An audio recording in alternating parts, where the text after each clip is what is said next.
What's up? It's your girl Flip, and I'm here today with another quick flip.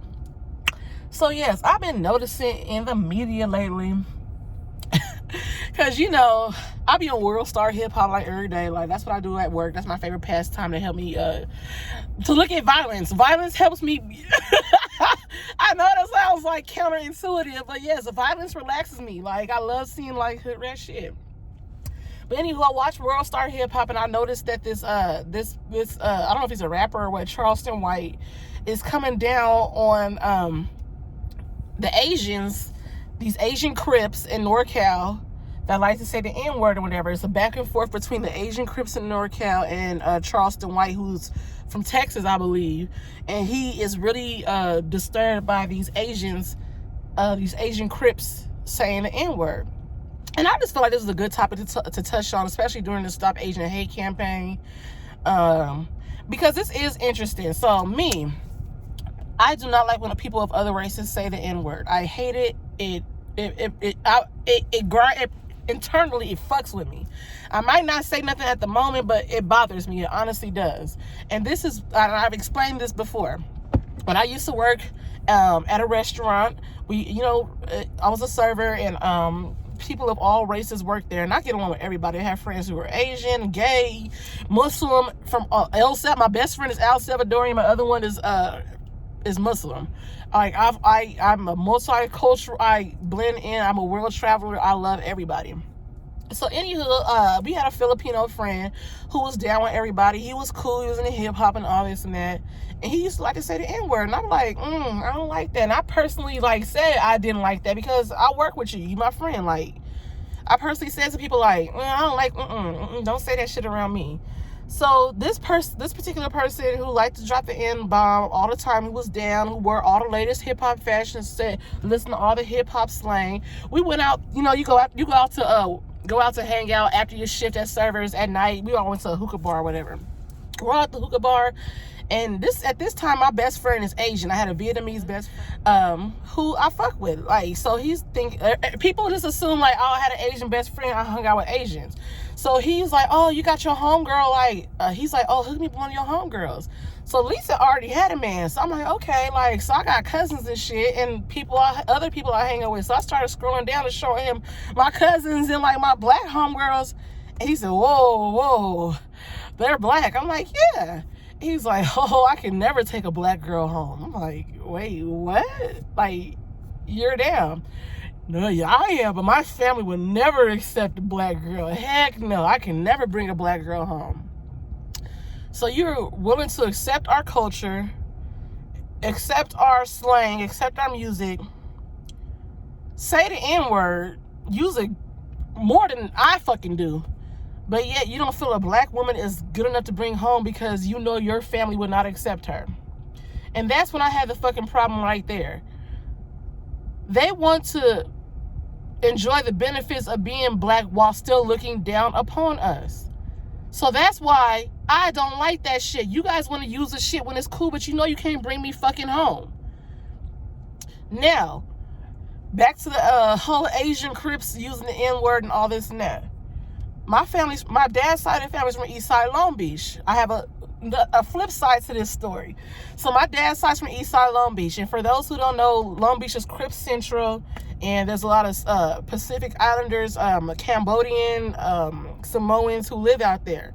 So a lot of their neighbors and stuff were Samoans. So we used to spend weekends out there as little kids sometimes, and or spend a day out there with my cousins, and we ripping and running around town, and we had like some Cambodian friends, one of which his name was Sophie, and like Sophie was really down with the family. Like, we used to go play at his house, be in his house, he'd be over in our house, we'd be like at my grandma's house, we'd be all kicking it.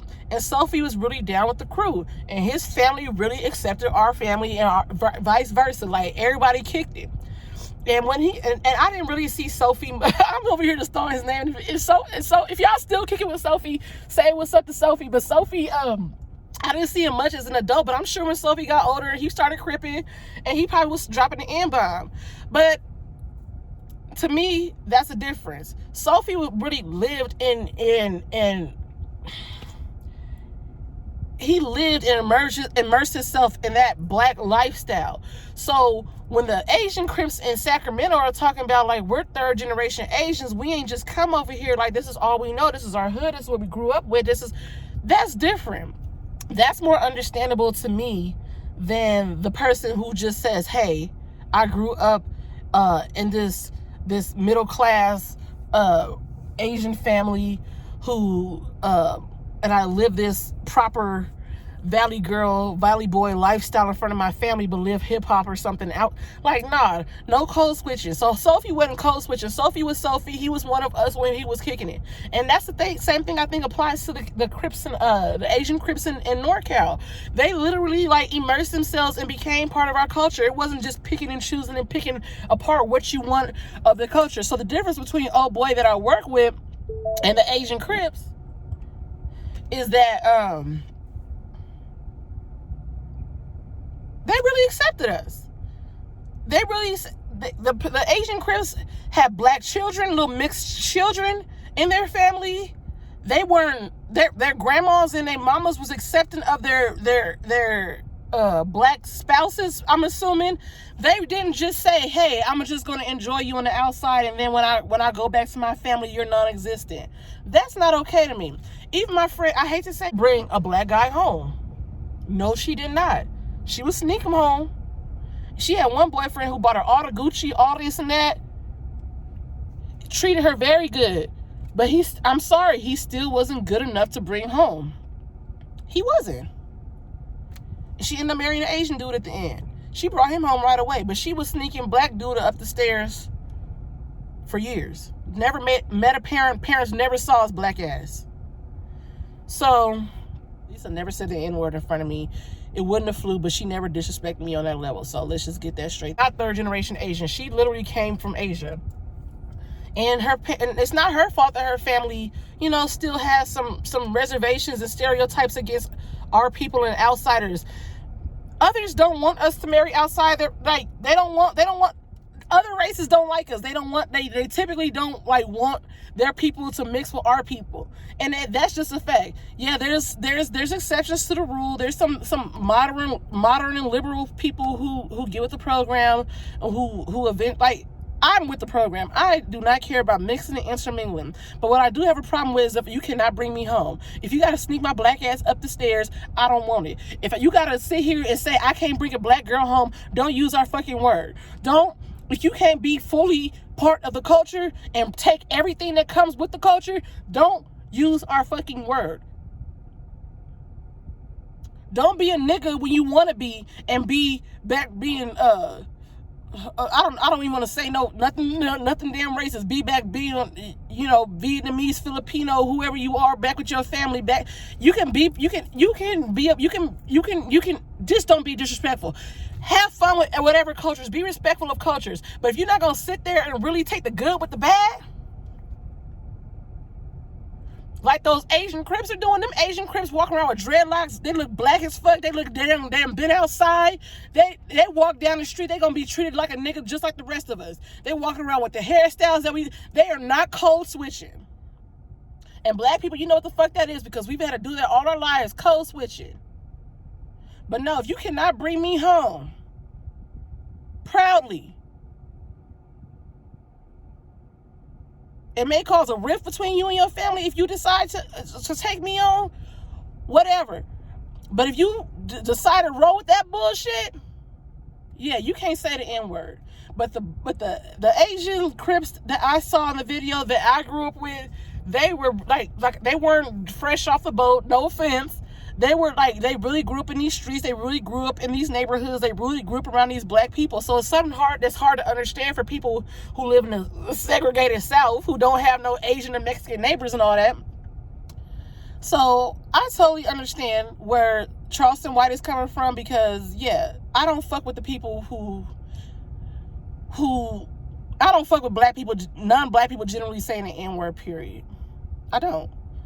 But I can understand people like the Asian Crips in Sacramento who fully immerse themselves, who fully take on, who know nothing else, who don't code switch, who don't switch they Asian and they black on or off. You just being you. I can understand. I totally can. So I just want to know what you guys think about it. Let me know in your comments down below. So I don't know if I sound like I'm contradicting myself in this, because I have the one dude who I work with who I don't fuck with saying, I don't fuck with nobody saying the N-word, honestly, outside of black race. And you know, we probably got to stop doing that too, but I like to sprinkle it sometimes too. Sometimes you guys throw a little N-word down there. But anywho, I can see the other side too. I'm from California. I know what it's like to be, you know, we are literally a melting pot. We grew up around each other. That if you, hey, I don't know. So let me know what you guys think in the comments down below. Can you see where someone could like possibly be adopted into a certain, you know, family and an area, and that's all they know? And I feel like too, others who like to use the N-word, if you really respect the black culture and somebody says that offends them and you're respectful of the black culture, be respectful of that black person and don't say the N-word in front of them. Reserve it for whenever you want to use it. I don't necessarily agree with it, but I understand. So yes, let me know what you guys think down below, and I'll see you guys later. Bye.